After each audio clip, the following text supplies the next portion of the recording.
Well, thank you very much. And before we begin on the plane, this is a brand new hangar because, as you probably have learned, these planes are much bigger. The other plane was about 35 years old, and it was time, and President of the United States, numerous of them, would land, and they'd be standing next to one of the new 747s. And the biggest difference is the difference in size. It's like virtually double the size. And it, actually, on a runway, it looks even more so. And I said to myself, you know, these countries, they have a lot of respect for us, a lot. And yet they have a plane that's much better and much newer. It's a little ridiculous out there.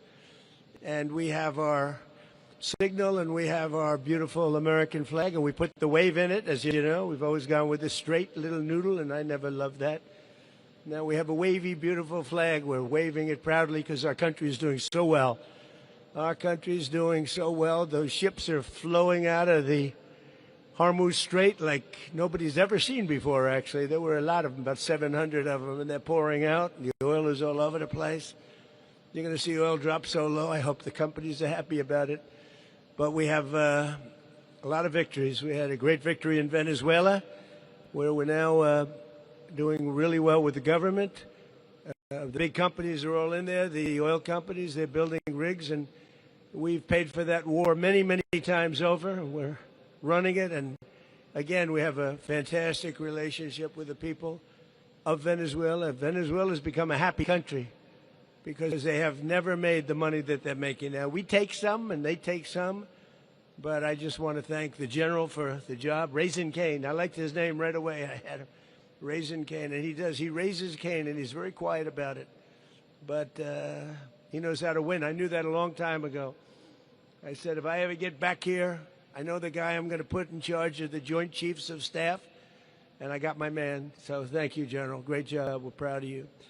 And all of the people. I mean, we have the greatest military anywhere in the world, and you saw that in Iran, where in 1 week, virtually, we knocked out their entire Navy, their entire Air Force, their anti-missile weapons, their radar. We knocked out everything. Now, some of the fake news would say, oh, we didn't do it fast enough or something. It took about a week. We're a little spoiled by Venezuela, but equal, I would say equal. And now we have an agreement that was signed last night, and it's 60 days. They have to make a deal, otherwise we will do things that won't make them happy, but I don't think it's going to get to that. I think it's going to be very good. Remember, if we do that, then all of a sudden you're not going to have the oil flowing out of the strait too quickly, because people that own billion-dollar ships don't love missiles flying over them, don't love mines all over the water.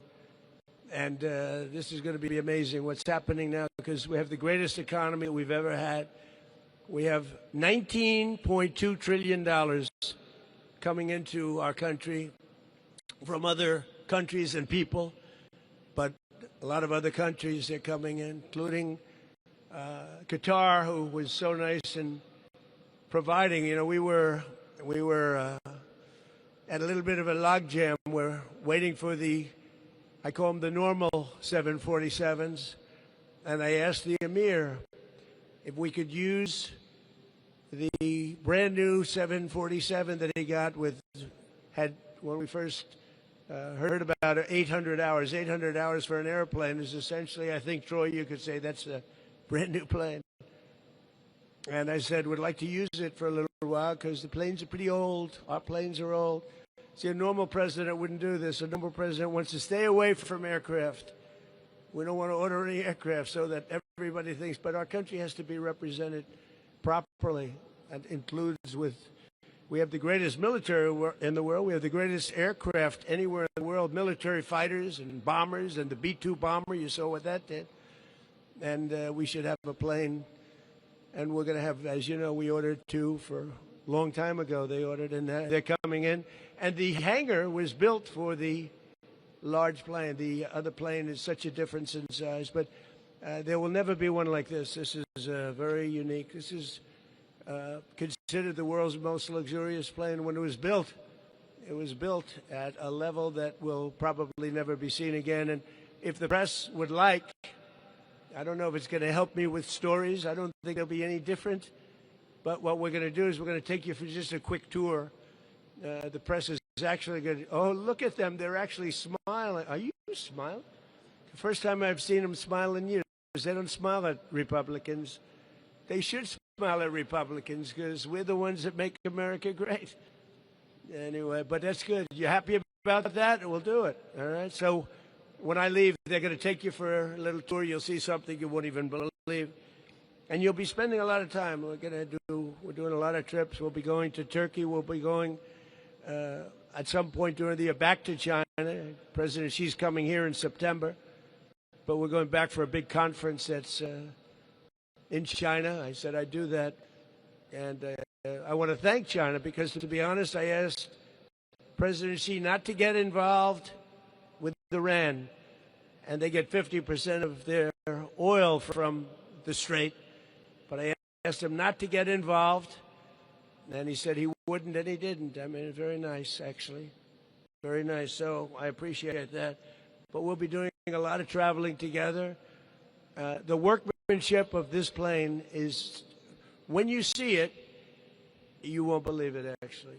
The quality of woods, the quality of the materials, the quality of the engines. These engines are the finest, they're the best in the world. Nothing like it. So it's really an honor. And I want to thank the Emir of Qatar. He's a fantastic guy. He went through a lot over the last few months. He's very brave, as were Saudi Arabia, the Crown Prince, and the King of Saudi Arabia, who's in good health. He's a little older. Got a little bit, I knew him when he was a little bit younger. I've known him all for a long time, but the Crown Prince is a fantastic person. And UAE Mohammed from UAE, incredible. He's an incredible fighter. They're all incredible fighters. And they fought with us, and they've been loyal to us. And I appreciate it. Also Kuwait, Bahrain, and some others.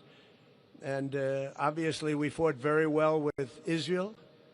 And we've had a great relationship with Israel. We were very formidable. And Bibi Netanyahu, he's a warrior prime minister. And he should be acknowledged as that. They should give him credit because he really did. We had a very good relationship, General, with all of them, but we really fought hard with Israel. And frankly, I feel that if we weren't around, let's say if there wasn't this presidency, we rebuilt our military during my first term. Some of it was foolishly given away by the Biden administration. Nobody can even understand that, but not much compared, a lot, but not much compared to what we built. And then a lot was given away by Biden to Ukraine, and they should pay for it, meaning the Europeans should pay for it, but that wasn't in the cards for them. They didn't, nobody asked them to pay. All you have to do is say, take our military, just pay us. Just pay us. Nobody asked. I said, why didn't you pay? Nobody asked us to, sir. I was with the European leaders over the weekend. I said, we gave you $350 billion worth of planes, 300 of weapons of all kinds and other things. And they said, why? I said, why didn't you? And he said, well, nobody ever asked us. So we're going to, now they do pay. Europe pays, and we're trying to get that war ended, Ukraine and Russia. I'd like to see it end. A lot of people. Last week it was reported 34,000 people died. Soldiers, mostly soldiers. I've ended 8 wars. I'm very proud of it, but this was the one I thought might be the easiest of all, and it's turned out to be a little more difficult, but we're going to get it done. I want to thank the Secretary of the Air Force, who's a friend of mine. He's highly respected. He's a great guy. He's doing a wonderful job out here. Troy, thank you very much. Troy Mink, thank you very much, Troy. Great job. And he loves it, don't you? He likes beautiful aircraft. Now, we have beautiful aircraft. We have a thing called the F-47. I'm sure you haven't heard of it. But they say it's stage 6. They say it's the greatest fighting machine ever developed, and we'll find out. The 47, and it's under construction now, and they have the assembly line already working, and it's going to do great. Undersecretary of War Michael Duffy. Thank you, Michael. Thank you very much. Great job. Thank you. And again, the chairman of the Joint Chiefs of Staff, Daniel Kane, who's fantastic. Air Force Chief of Staff, General Kenneth Wilsbach. Thank you. Thank you, Kenneth. The CEO of L3 Harris, Chris Kubasik. Thank you. Great job, Chris. He said they do a lot of the great planes in the world, and he said, we never did one like this. This is something special. Thank you. I heard you were fantastic. Thank you very much. And I also want to thank, I think, a natural-born warrior.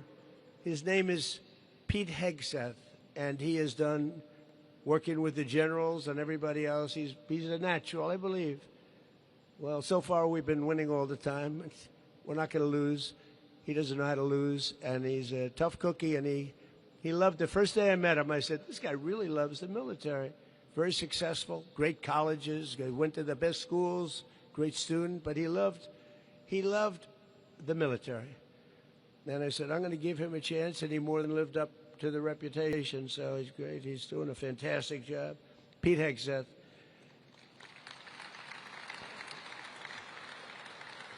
And I also want to thank especially the 250 people, that's a lot, who worked 24/7 to prepare this plane for service, including many airmen here at Joint Base Andrews, and I want to thank you all. I want to thank you all, and your generals and Troy and everybody, we're doing you a little favor. You have 2.5 really bad golf courses here. Really bad. They have no water. They're dying.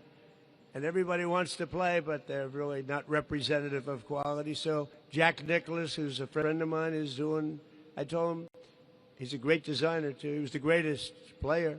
Tiger and Jack, Jack and Tiger. Gary Player was right there, too, Gary. Gary won 168 tournaments. We got to say that's pretty good, too.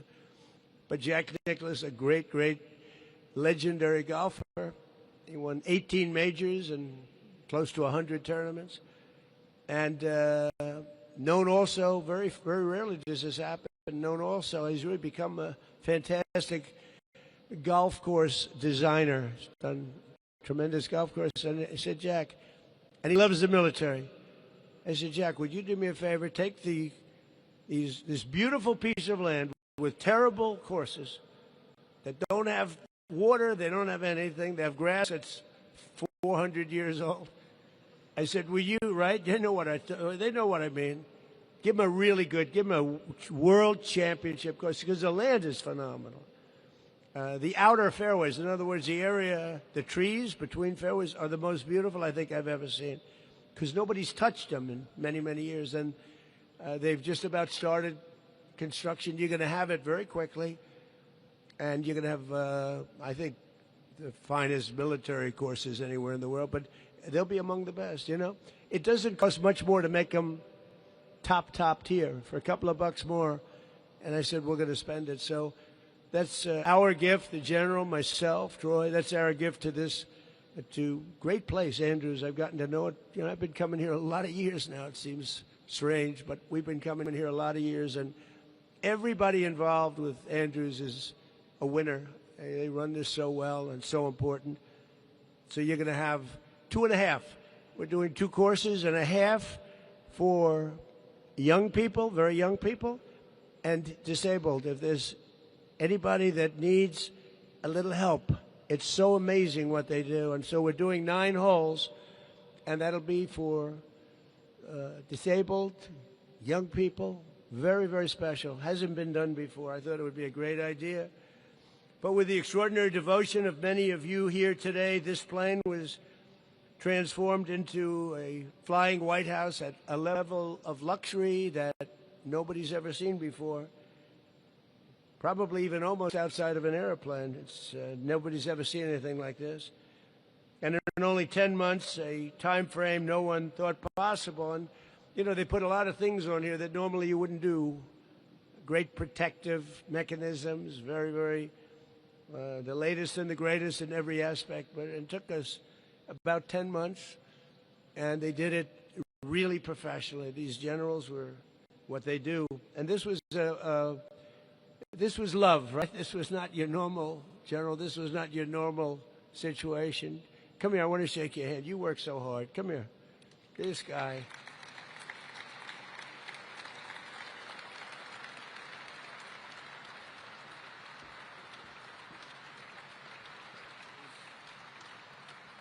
He worked so hard with such love, and it's basically is a love for the country and a love for the Air Force, but his whole group was just unbelievable, and you thank them all. Okay? Thank you, General. Appreciate it. Great job.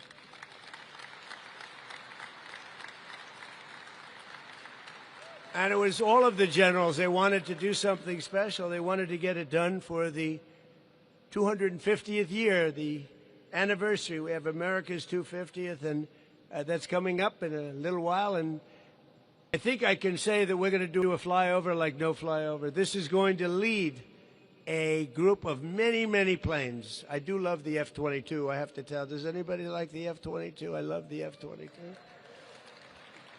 I say, why aren't you putting F-22s? They're putting F-22s. They're going to have the 35s. They're going to have the 60s. They're going to have everything. But this will be a flyover on July 4th. I think I can say the likes of which we've never seen before, General, right? Spending a couple of bucks extra for a little fuel. We own the plane, so all we need is a little extra fuel, right? And we have every pilot wants to do it. Those pilots are all fighting to do it. So we're going to have a lot of planes flying over the Capitol and over the White House. And maybe I could ask you to do a return trip, too, because, you know, they fly over and they go fast. When they're going slow, they're going fast, right? And as I understand it, this is going to lead the brigade. And the general's doing that. I mean, see, because sometimes you see them and you see, like, for instance, the other night. Did anybody see the fight the other night by any chance? Because I figured because it was one of the highest rated shows they've ever had, ever. I think everybody was watching that. That was rather gruesome. Would anybody like to be a fighter? I don't think so. That was one of the greatest events. But they flew over, the Blue Angels and the Thunderbirds. I don't know, have they ever worked together before? You know, I think they probably hate each other, right? You know, but they're two groups that they got together and they put on a performance, and I think we're going to get some of that too. And it's really, these are fantastic people. So we had it all painted up, and these are the new colors, red, white, and blue. And we like the baby blue, but it was time for a change. And this is the sleekest line. Everything was designed good. It was my taste, I will say. He said, what color do you like? I said, I like the color of the American flag, right? That makes sense. So we have that, and all of the planes in the fleet are being changed into this look, which is a much better look and a more appropriate look. But this plane is the first successful example of a real transformation of something that was built at the highest level and now had to be changed a little bit. We have communication equipment up there that's nobody's ever seen before. It's the highest level, and including Starlink. My friend Elon is going to be very happy. But Starlink, and we have 4 or 5 different sets of double and triple communications like people haven't seen, and it represents what can happen with hard work, innovation, and aggressive timelines, because we did this quickly, and yet there's never been communication like is on this plane. Our pilots are incredible. You know, when you fly the president, not me, just the president, but they say there's a rumor that when you fly the president, you have to be the best pilot. So my pilot's very good. Raise your hand, pilots.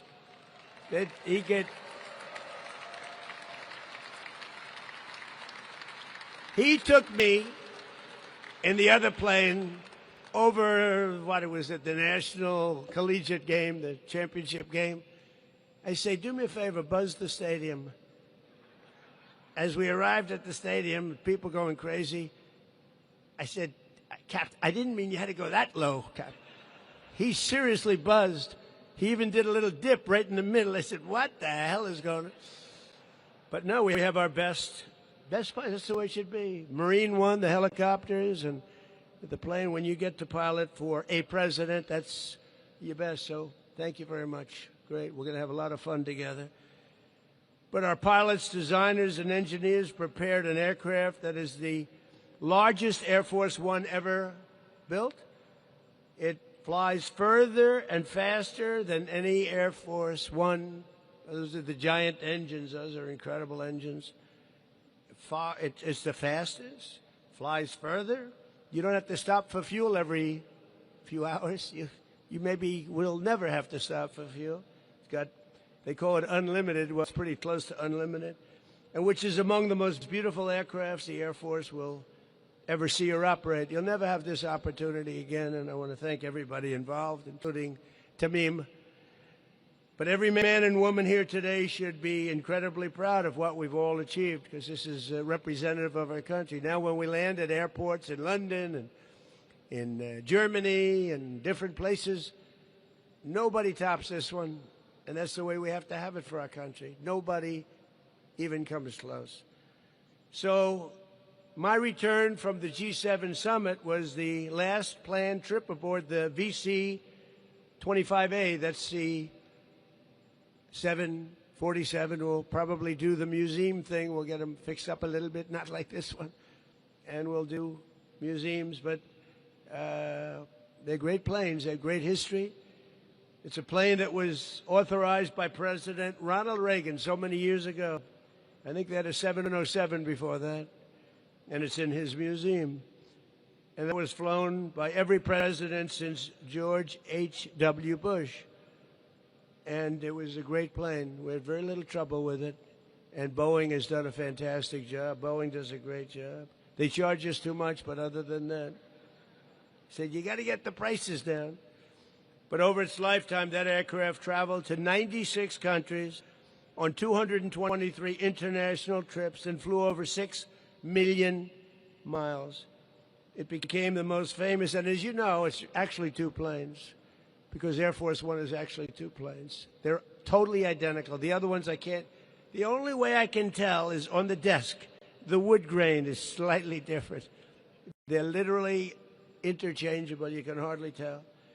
It became the most famous airplane in the entire world, and I want to thank Presidential Airlift Group. The Presidential Airlift Group is unbelievable, the job they've done, and the 89th Airlift Wing, who have lovingly cared for that plane. And we just very rarely had any problems, which if you know something about airplanes, you do have some difficulty. We really had very little difficulty, but age was finally catching up to it, no matter what we did.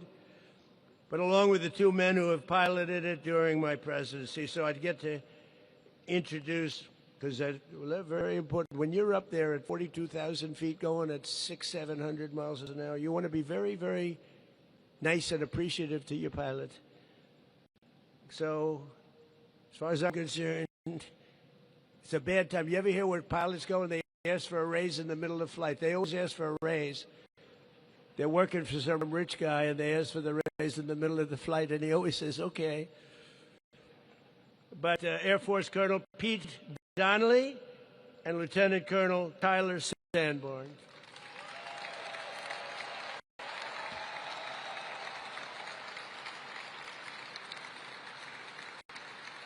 That's pretty good. I guess they know you. That's the best hand. You got a bigger hand than I did. That's the end of your job. I don't like that. I'm not happy about that.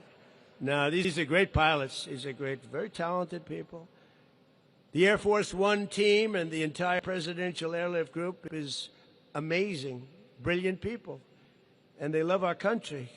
We are tremendously grateful for everything that you do each and every day, and all of the people that work here. Look at the condition of this and how beautiful everything is, and it's always tippy-top. It's tippy-top, and we appreciate it. So we're going to have a big July 4th at the Capitol, flying over the Capitol. The generals promised to do a lot of this stuff, not just and we never see, where are they? Tell them to come back. They were so good at the fight. It did that one, and I've never seen that many, and they were right, it looked like they were a foot away from each other going fast. I kept saying, when are they coming back? That was it. So we'll have them do a little bit of maneuvers back and forth. But again, you are very, very special people, and we're very, very lucky to have you. You're incredibly talented and brilliant in every way, and it's an honor to be with you. And again, this really deserved a send-off because there's never been a plane like this ever built, and there will never be a plane like this built again. This has things that no other plane can ever have, including the ones that are being built, the more standard, as they call it, 747s. There will never be anything like what you're seeing behind me. So again, the press, you get ready. They're going to take you for a little tour, quickie. I think they don't want you to have cameras, so we'll get you pictures, but you'll see something like you've never seen before. You also spend a lot of time there as we fly to different places to put out fires and other things. Thank you very much. I'm a great fan of everybody in this incredible brand new hangar, and God bless America. Thank you very much, everybody.